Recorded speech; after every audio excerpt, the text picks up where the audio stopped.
श्री गणेशाय नमः। श्री परमात्मने नमः। भक्ति भक्त भगवंत गुरु चतुर्नाम बपु एक, तिनके पद बंदन किए, नासहि विघ्न अनेक। मंगल आय विराज रहा, वस्तु नया और अनु। हरिजन को गुण गावते, हरिजन मंगल रूप। सनतन निर्णय कियो मथि, श्रुति पुराण इतिहास। भजबे को दो सुघर, कहे हरि कहे हरिदास। श्री अग्रदेव आज्ञा दई, भगतन को जस गाओ। भव सागर से तरन को, नाहिन आन उपाओ। जो हरि प्राप्त की आस हो, तो हरिजन गुण गाओ। न तरस कत भुज बीज जहाँ, जन्म जन्म पछिताओ। मंगल भवन या मंगल दमनु, मंगल भवन या मंगल दमनु। गोपी पाति वृंदावन रमनु, गुरु समान नहीं को उपकारी। देखे उकारी विचार जग झारी, देखे उकरी विचार जग झारी। जब जब होई धर्म के हानि, बाढ़ई असुर अधमय अभिमानी। तब तब प्रभु धारी मनुज शरीरा, हरहि सदा संकट भव पीरा। बोलो श्यावर रामचंद्र की जय, उमापति महादेव की जय, राधा माधव सरकार की जय। जय जय वीर बजरंग बली की जय। जय जय सब संतन की जय। जय जय सब भक्तन की जय। भगवान नाभा दास जी ने भगवान के 24 अवतारों का स्मरण किया। 24 अवतारों में जब जब संसार के जीवों के ऊपर कोई विपदा आई, वेद गौ गायत्री गंगा के ऊपर कोई संकट आया, कोई आसुरी शक्ति के द्वारा इस समाज को पीड़ा पहुंचने लगी, तो भगवान ने तुरंत ही किसी न किसी उपाय में अवतार ग्रहण करके इस संसार के जीवों को आनंदित किया। इस तरह से कुछ अवतारों की चर्चा अगले भाग में हो गई है। भगवान ने श्री बुद्ध जी के रूप में अवतार लिया। पुराण वर्णित बुद्ध भगवान का प्राकट्य गया के समीप कीकट क्षेत्र में हुआ था। आपके पिता का नाम अजन था, जो बहुत पुण्यमात्मा थे। और भगवान का जो बुद्ध अवतार हुआ वो जीवों पर दया करने और अहिंसा धर्म की स्थापना के लिए हुआ। बोलो बुद्ध भगवान की जय। भगवान का कल्कि अवतार। कलयुग के अंत में जब सत्पुरुषों के यहाँ भी धर्माचरण में रुकावट आएगी, कथा स्वाहा स्वाधा आदि शंखा ध्वनि घंटा ध्वनि भी नहीं सुनाई पड़ेगी, हर तरफ लुटेरों का आतंक हो जाएगा, जीवों का संसार में रहना बड़ा दुस्तर हो जाएगा, तब भगवान बाल रूप में संभव ग्राम में विष्णु यश के घर में अवतार ग्रहण करेंगे।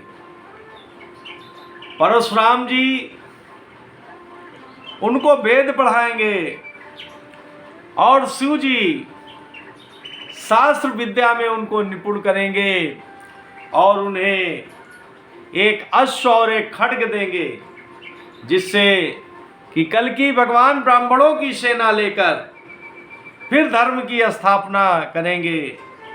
बोलो कल्कि भगवान की जय। श्री व्यासा अवतार। महर्षि पाराशरी और माता सत्यवती के गर्भ से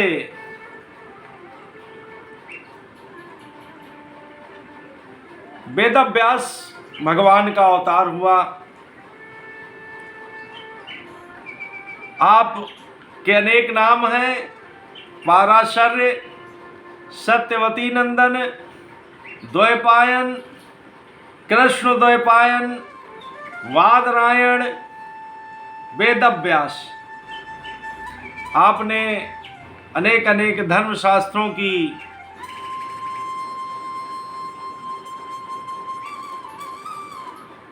को लिखित किया।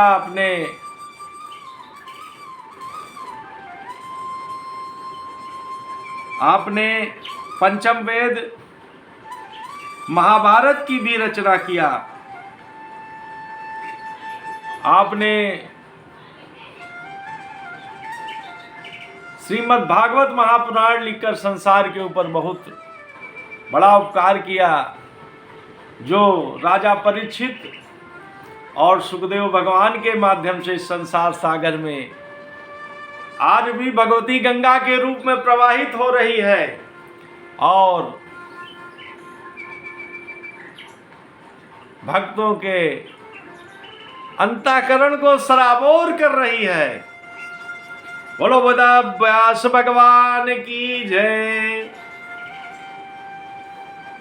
श्री पृथु अवतार।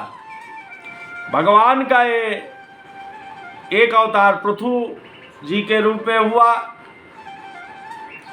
राजा बेन जो पृथु के पिताजी थे, वो अधर्म के रास्ते पर चल दिया। तब महर्षियों ने मंत्रपूत कुशों से उनको मार डाला। तत्पश्चात जब समाज में अशांति फैल गई, राजा के बिना शासन चलना मुश्किल हो गया, तो राजा वेन की दाहिनी भुजा का मंथन किया गया, जिससे एक दिव्य तेज निकला। वही तेज भगवान के अंशावतार राजा पृथु थे और उनकी महारानी जो हुई वो लक्ष्मी की अवतार, लक्ष्मी का ही अंशावतार अर्चिका जी थी। इस तरह से राजा बेन के अधर्म के कारण पृथ्वी ने सारे रत्नों को अपने अंदर छुपा लिया था। तब पृथु ने पृथ्वी को कहा कि हम तुमको मार देंगे। तब वो गाय के रूप में आकर राजा पृथु से प्रार्थना करने लगी और उसने कहा कि आप बछड़े की व्यवस्था करें और हमारे अंदर से सारे रत्नों का दोहन कर लें तब राजा पृथु ने पृथ्वी से सारे रत्नों का दोहन करके संसार में भोग के लिए फिर जन्म प्रजाजनों में उपलब्ध करा दिया और ग्रामों की स्थापना किया, पहाड़ों पर्वतों को व्यवस्थित कर दिया और ग्रामों की स्थापना किया, जिससे प्रजाजनों को बहुत ही सुविधा हुई। बोलो राजा पृथु भगवान की जय। श्री हरि का अवतार। महर्षि अगस्त्य के श्राप से राजा इंद्रदुम को हाथी की योन में आना पड़ा, वो गजराज हो गए और महर्षि देवल के श्राप से हूहू नाम के जो श्रेष्ठ गंधर्व थे वो ग्राह के रूप में अवतरित हुए। एक बार गजेंद्र जो कि बहुत बलशाली था, जिसको देखकर सिंह भी भाग जाया करते थे, अपने परिवार के साथ त्रिकूट पर्वत पर उन्मत्त हो रहा था। तब उसको प्यास लगी, तो प्यास से व्याकुल होकर उसे एक बहुत सुंदर सरोवर दिखाई पड़ा। उस सरोवर में गजेंद्र ने पहले जाकर स्वच्छ जल पिया और फिर वो उसी में स्नान करने के लिए अंदर गया और वहीं स्नान करते अपनी सूंड से वो जल को अपने परिवार हथनियों के ऊपर डालने लगा। इतने में जल कीड़ा प्रारंभ हो गई और वहीं पर जो ग्राह रहता था उस ग्राह ने गजेंद्र के पैर को पकड़ लिया। बहुत प्रयास करने पर भी गजेंद्र ग्राह के उस फंदे से मुक्त नहीं हुआ। 1000 वर्षों तक दोनों का युद्ध चलता रहा। जब गजेंद्र को कोई सहायता नहीं दिखाई पड़ी तो उन्होंने पूर्व जन्म की स्मृति के अनुसार भगवान हरि का आराधन किया और वहां पर प्रभु हरि के रूप में अवतरित हुए। तब गजेंद्र ने एक फूल उठाकर भगवान को अर्पित किया।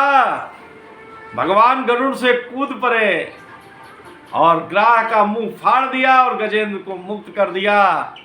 इस तरह से गज और ग्राह दोनों का उद्धार करने के लिए भगवान श्री हरि के रूप में अवतरित हुए। बोलो हरि भगवान की जय। श्री हंसावतार। एक बार पितामह ब्रह्मा जी की सभा में सनकादिक भगवान, जो भगवान ब्रह्मा जी के मानस पुत्र हैं, वहां पर आए और उन्होंने तत्व ज्ञान संबंधी जिज्ञासा प्रकट किया। तब ब्रह्मा जी ने भगवान की आराधना और स्तुति कर ध्यान किया तो वहीं हंस के रूप में भगवान ने आकर उनको तत्व ज्ञान का उपदेश दिया। बोलो हंसा अवतार भगवान की जय। भगवान का मनवंतर के रूप में अवतार। ब्रह्मा जी के एक दिन में 14 मनु होते। प्रत्येक मनु 71 चतुर्की से कुछ अधिक काल तक अपना अधिकार भोगते हैं। इन मनवंतरों में भगवान मनु के रूप में प्रकट होकर इस विश्व का पालन करते हैं। अभी तक 7 मनवंतर हो चुके हैं और आगे 7 मनवंतर और होंगे। इन मनवंतरों के नाम हैं स्वयंभू मनु, स्वरोचित मनु, उत्तम मनु, तामस मनु, सवर्णी मनु, दक्ष सवर्णी, ब्रह्म स्वर्णी, धर्म स्वर्णी, रुद्रास्वर्णी, देवास्वर्णी और इंद्र स्वर्णी। वर्तमान समय में 7वां वैश्वस्तर मनवंतर चल रहा है और विश्वान सूर्य के पुत्र वैवस्वत श्राद्ध देव मनु है। बोलो मनवंतर भगवान की जय। यज्ञ अवतार स्वयंभू मनु और शत्रुपा के महाभागा आकुति का जन्म हुआ, जो रुचि प्रजापति की पत्नी हुई। उन्हीं रुचि प्रजापति के गर्भ से प्रभु परमात्मा में यज्ञ नाम से अवतार लिया और देवताओं का शक्ति प्रवर्धन करने के लिए यज्ञों का प्रवर्तन किया। बोलो यज्ञ देव भगवान की जय। श्री ऋषभ देव अवतार। महाराजा नाभ के कोई संतान नहीं थी, इसलिए उन्होंने अपनी पत्नी मेरु देवी के सहित पुत्र की कामना से भगवान हरि का यजन किया और भगवान ऋषभ देव के रूप में वहां पर जन्म लिया और इंद्र की जयंती नाम की कन्या से उनका विवाह हुआ और भगवान ऋषभ देव भगवान के 100 बलशाली पुत्र हुए, जिनमें सबसे बड़े भरत थे। उन्हीं भरत के नाम पर अपने देश का नाम भारतवर्ष पड़ा। बोलो ऋषभ देव भगवान की जय। श्री हयग्रीव भगवान। एक बार सृष्टि की रचना में ब्रह्मा जी बहुत व्यस्त थे। उसी समय ब्रह्मा जी को कुछ निद्रा सता रही थी। इसका लाभ लेकर मधुकैटभ नाम दैत्यों ने वेदों को हर लिया और ले जाकर रसातल में छिपा दिया। तब जब ब्रह्मा जी ने भगवान की स्तुति और यजन किया तो श्री हरि ने हयग्रीव का रूप धारण करके वहां पर मधुकैटभ का वध करके वेदों को लाकर फिर ब्रह्मा जी को समर्पित कर दिया। बोलो श्री हयग्रीव भगवान की जय।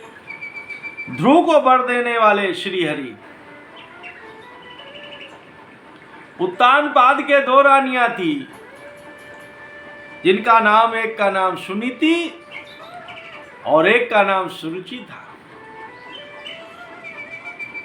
जो सुरुचि थी वो उत्तानपाद को बहुत प्रिय थी। वो छोटी रानी थी। उसके पुत्र का नाम उत्तम था और जो सुनीति थी उनके पुत्र का नाम ध्रुव था। एक दिन उत्तानपाद अपने सिंहासन पर बैठे हुए थे और उत्तम उनकी गोदी में खेल रहा था।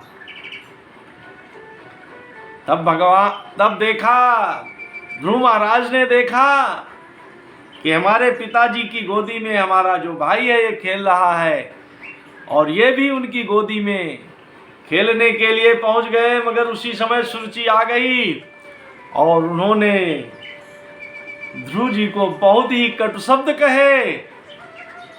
उन्होंने कहा कि तुम इस सिंहासन के अधिकारी नहीं हो। अगर तुमको इस सिंहासन पर बैठना है तो पहले भगवान की आराधना करो और हमारे गर्भ से जन्म लो, तब तुम इस सिंहासन के अधिकारी होगे। ये बात ध्रुव के अंतःकरण में चुभ गई और वो रोते हुए अपनी माता सुनीति के पास आए और सुनीति ने कहा कि अरे सिंहासन का नहीं, तुम परम पिता के सिंहासन का आराधन करो। ये सिंहासन तो आज हैं और कल नहीं रहेंगे, मगर उस परम पिता के सिंहासन को एक बार प्राप्त कर लेने के बाद किसी दूसरे सिंहासन की जरूरत नहीं रहती। ध्रुव जी 5 वर्ष की अवस्था में ही माता की परिक्रमा और प्रणाम करके वन के लिए चल दिए। जब नारद भगवान ने देखा कि 5 वर्ष का बालक तपस्या के लिए जा रहा है, तब वो रास्ते में ध्रुव जी को मिले और उन्होंने पूछा कि भाई तुम तपस्या करने क्यों जा रहे हो, कहाँ जा रहे हो, तपस्या कैसे करोगे। जब इन सब परीक्षाओं में ध्रुव जी पास हो गए तो उन्होंने द्वादशाक्षर मंत्र का उपदेश दिया, ओम नमो भगवते वासुदेवाय, और कहा तुम मधुवन में जाओ और वहां पर यमुना नदी में स्नान करके पवित्र होके बैठना और पहले प्राणायाम के द्वारा अपनी श्वास को काबू में करना और फिर इस मंत्र के द्वारा धीरे धीरे अपनी आराधना को बढ़ाते रहना। और देवर्षि नारद के बताए हुए उपाय से केवल 6 महीने में ही ध्रुव भगवान ने हरि की कृपा को प्राप्त कर लिया। बोलो ध्रुव को वर देने वाले श्री हरि भगवान की जय। श्री धन्वंतरी भगवान एक बार देवताओं का हित करने के लिए भगवान ने उनको एक युक्ति बताई कि तुम अपने जो भाई हैं, राक्षस भी तुम्हारे ही भाई हैं, इनसे संधि कर लो और क्षीर सागर का मंथन करो जिससे अमृत तत्व निकलेगा और तुम प्राप्त कर लेना। तब फिर तुम विश्व विजयी हो जाओगे, तुमको जीतने वाला कोई नहीं रहेगा। ये बात देवताओं को ठीक लगी और उन्होंने राक्षसों के सहयोग से भगवान की कृपा के द्वारा क्षीर सागर का मंथन किया, मंदराचल पर्वत की मथानी बनाई और बासुकी नाग की नेति बनाई। तब वो इसी से भगवान धन्वंतरी भगवान के रूप में अमृत का कलश लेकर प्रकट हो गए।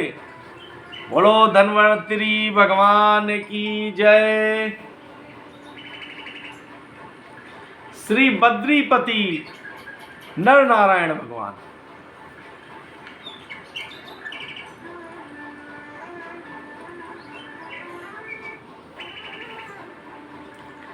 धर्म की पत्नी मूर्ति के गर्भ से भगवान नर नारायण के रूप में प्रकट हुए। उन्होंने आत्म तत्व का साक्षात कराने वाले उस भगवान राधन रूप कर्म का उपदेश दिया, जो वास्तव में कर्म बंधन को छुड़ाने वाला है। उन्होंने स्वयं भी वैसे ही कर्म किए और आज भी बद्रिकाश्रम में उसी कर्मों का, भागवत धर्म के कर्मों का आचरण करते हुए विराजमान है। बोलो नर नारायण भगवान की जय। बद्री विशाल भगवान की जय। श्री दत्तात्रेय भगवान का अवतार। महर्षि अत्रि की तपस्या से चित्रकूट में माता अनसुईया के गर्भ से दत्तात्रेय भगवान प्रकट हुए। वर देते समय भगवान ने कहा कि मैंने तुम्हें दत्त दे दिया, अतः इनका नाम दत्त पड़ा। और भगवान दत्तात्रेय के चरणों की सेवा से राजा यदु, शास्त्रार्जुन तथा अल्क आदि ने योग भोग तथा मोक्ष की भी सिद्धियां प्राप्त किया। और दत्तात्रेय भगवान ने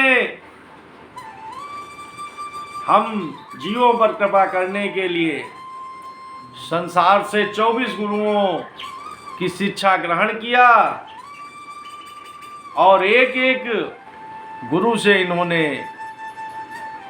एक एक कर्म की शिक्षा दिया। जो भगवत आराधन के पथ पर चल रहे हैं उनके लिए वो सारी शिक्षाएं बड़ी अमोघ हैं। आपने पृथ्वी को गुरु बनाया, आपने आकाश को गुरु बनाया, आपने कबूतर को गुरु बनाया, आपने बाण बनाने वाले को गुरु बनाया, आपने कुमारी कन्या को गुरु बनाया, आपने मधु निकालने वाले को गुरु बनाया, आपने बहलिये को गुरु बनाया, आपने 24 गुरुओं की, आपने सांप को अपना गुरु बनाया।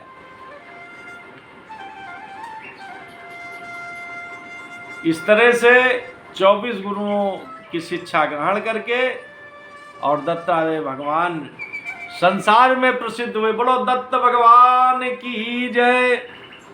श्री कपिल देव भगवान के रूप में अवतार। महर्षि कर्दम की पत्नी देवहूति के गर्भ से बिंदु सरोवर के निकट भगवान कपिल देव प्रकट हुए।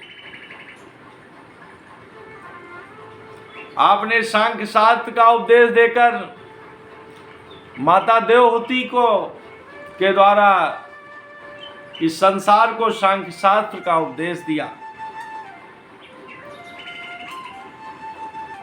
और आप अपनी माता देवहूति को आत्म साक्षात्कार कराकर उन्हें मोक्ष का व्रत प्रदान कराया। बोलो कपिल देव भगवान की जय। श्री सनकादिक अवतार। सृष्टि के आरंभ में ब्रह्मा जी ने लोकों की रचना की इच्छा से तप किया। ब्रह्मा के अखंड तप से प्रसन्न होकर भगवान ने तप अर्थ वाले सन नाम से युक्त होकर सनक, सनंदन, सनातन, सनत कुमार के रूप में जन्म लिया, जो हमेशा 5 वर्ष की ही अवस्था में रहते हैं और भगवान का हमेशा गुणगान किया करते हैं और संसार के जीवों के लिए उपदेशित किया करते हैं। बोलो सनक, सनंदन, सनातन, सनत कुमार भगवान की जय। इस तरह से भगवान जब संसार में अधर्म की बढ़ोतरी हो जाती है, ब्राह्मण, गौ, गंगा और गायत्री के ऊपर संकट आने लगता है, तो भगवान किसी न किसी रूप में आकर उस समस्या का निदान करते हैं। तो इस तरह से श्री हरि भगवान ने जो मुख्य 24 अवतार हैं उनका गुणगान हो गया। बोलो श्री हरि भगवान की जय। 24 अवतारों वाले भगवान की जय। बोलो नाभा दास भगवान की जय। जय जय सब संतन की जय। जय जय सब भक्तन की जय। योगेशं सच्चिदानंदं वासुदेवं व्रजप्रियं धर्म संस्थापकं वीरं कृष्णं वंदे जगद्गुरुं। श्री कृष्णं वंदे जगद्गुरुं। श्री कृष्ण अर्पणमस्तु। नमो पार्वती पते। हर हर महादेव।